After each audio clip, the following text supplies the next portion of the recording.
പേരാമ്പ്രയിലെ UDF സ്ഥാനാർത്ഥി ഫാത്തിമ തഹ്ലിയക്കെതിരെ ഒരു വിഭാഗം MSF നേതാക്കൾ രംഗത്തെത്തി. PK നവാസ് വിട്ടുവീഴ്ച ചെയ്തതുകൊണ്ടാണ് UDF സ്ഥാനാർത്ഥി ഫാത്തിമ തഹ്ലിയക്ക് പാർട്ടിയിൽ തിരികെ എത്താനായതെന്ന് MSF പാലക്കാട് ജില്ലാ ജനറൽ സെക്രട്ടറി അമീൻ റാഷിദ് പറഞ്ഞു. ഹരിത വിവാദം PK നവാസിനെതിരായ ഗൂഢാലോചന എന്ന MSF സംസ്ഥാന കമ്മിറ്റി അംഗം P മുസ്തഫ ആരോപിച്ചു. ഗോകുൽ കെ വേണുഗോപാൽ വിവരങ്ങൾ വെച്ചിരുന്നു. ഗോകുൽ, അത് ഓൾമോസ്റ്റ് തീർന്ന കേസായിരുന്നു. എന്തുകൊണ്ടാണ് വോട്ടെണ്ണുന്നതിൻ്റെ ഒരു ദിവസം മാത്രം ബാക്കി നിൽക്കെ അത് വീണ്ടും സജീവമാകുന്നതിൻ്റെ പിന്നിലെ കാരണം? ഗോകുൽ. അതുതന്നെയാണ് തെരഞ്ഞെടുപ്പ് കാലത്തും ഈ വിഷയങ്ങൾ ചർച്ച ചെയ്യപ്പെട്ടു എന്ന രീതിയിലായിരുന്നു കഴിഞ്ഞ ദിവസം MSFന്റെ മലപ്പുറം ജില്ലാ general secretary VA Wahab Facebook post ഇട്ടിട്ടുണ്ടായിരുന്നത്.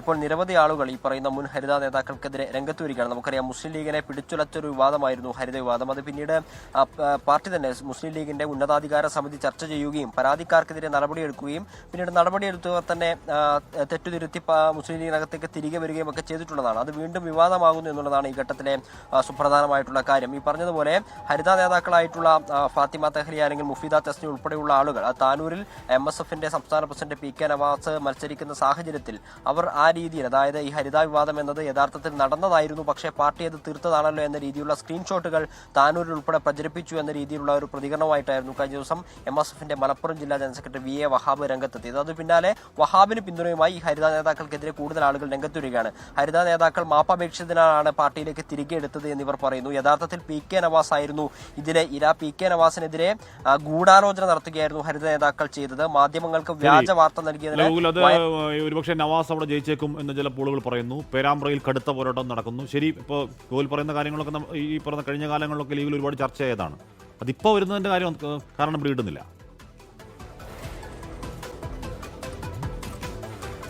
അതുതന്നെയാണ് ഈ തെരഞ്ഞെടുപ്പ് കാലത്തിന്, അതായത് PK നവാസ് മത്സരിക്കുന്ന സമയത്ത് തന്നെ ഈ വിവാദം വീണ്ടും ചർച്ചയാക്കാനുള്ള ശ്രമങ്ങൾ നടത്തിയിരുന്നു എന്നാണ് MSFന്റെ നേതാക്കൾ പറയുന്നത്. അതായത് PK നവാസ് അവിടെ മത്സരിക്കുന്ന സമയത്ത് ഹരിത വിവാദം ഉൾപ്പെടെയുള്ള ക്യാമ്പയിനുകൾ നടക്കുന്ന സമയത്ത് ഹരിത നേതാക്കളെ അവിടെ എത്തിച്ചുകൊണ്ട് അതിനെ പ്രതിരോധിക്കാനുള്ള ഒരു ശ്രമം നടത്തിയപ്പോൾ അവിടെയുള്ള വോട്ടർമാരോട് ഈ ഹരിത നേതാവായിട്ടുള്ള മുഫീദ തസ്നി ഉൾപ്പെടെയുള്ള ആളുകൾ പറഞ്ഞിട്ടുണ്ടായത് ഹരിത വിവാദം ഉണ്ടായിരുന്നല്ലോ, അത് പാർട്ടി ഒതുക്കി തീർത്തല്ലോ അല്ലെങ്കിൽ പാർട്ടിയിൽ ചർച്ച ചെയ്ത് തീർത്തല്ലോ എന്നുള്ളത്. അതായത് ആ വിവാദം അവസാനിക്കണമെന്നും അവർ ആഗ്രഹിക്കുന്നില്ല എന്നും PK നവാസിന് വേണ്ടി അവർ ക്യാമ്പയിന് വരാൻ താല്പര്യപ്പെടുന്നില്ല എന്ന രീതിയിലുള്ള പ്രതികരണങ്ങളും സ്ക്രീൻഷോട്ടുകളും വാട്സ്ആപ്പ് ചാറ്റുകളും ഒക്കെ അവിടെ പ്രചരിച്ചിരുന്നു. സ്വാഭാവികമായിട്ടും PK നവാസ് ജയിക്കാതിരിക്കാനുള്ള ഒരു താല്പര്യം ഇവർക്കുണ്ടോ എന്ന രീതിയിലുള്ള ഒരു പ്രതികരണമായിരുന്നു അവരുടെ ഭാഗത്തുനിന്നുണ്ടായിരുന്നത്. തീർച്ചയായിട്ടും ഈ തെരഞ്ഞെടുപ്പ് കാലത്ത് അത് വീണ്ടും ചർച്ച ചെയ്ത് ഈ പറയുന്നത് പോലെ MSFനകത്ത് തന്നെയുള്ള രണ്ടു ധ്രുവങ്ങൾ തമ്മിലുള്ള അഭിപ്രായ വ്യത്യാസം അത് നേരത്തെ ഉണ്ടായിരുന്നത് വീണ്ടും പൊക്കിക്കൊണ്ടുവരാനോ അല്ലെങ്കിൽ ജയിക്കാനുള്ള സാധ്യത അട്ടിമറിക്കാനോ ഉള്ള ശ്രമങ്ങൾ നടത്തിയിരുന്നു എന്ന സംശയങ്ങൾ MSF നേതാക്കൾ തന്നെ ഉയർത്തുന്നു എന്നുള്ളതാണ്. അതിനാലാണ് PK നവാസ്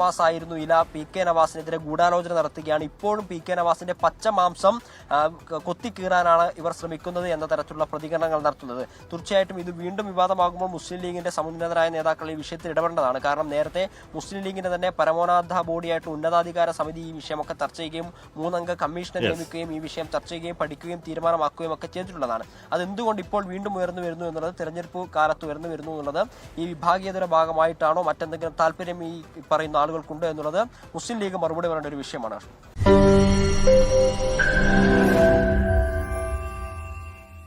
ലോകത്തെവിടെയായാലും ഏത് സമയത്തും 24 വാർത്തകളും ഓഗ്മെന്റഡ് റിയാലിറ്റി പാക്കേജുകളും എക്സ്പ്ലെയിനറുകളും വിശദമായി കാണാൻ ഞങ്ങളുടെ YouTube ചാനൽ നിങ്ങൾക്ക് സബ്സ്ക്രൈബ് ചെയ്യാം.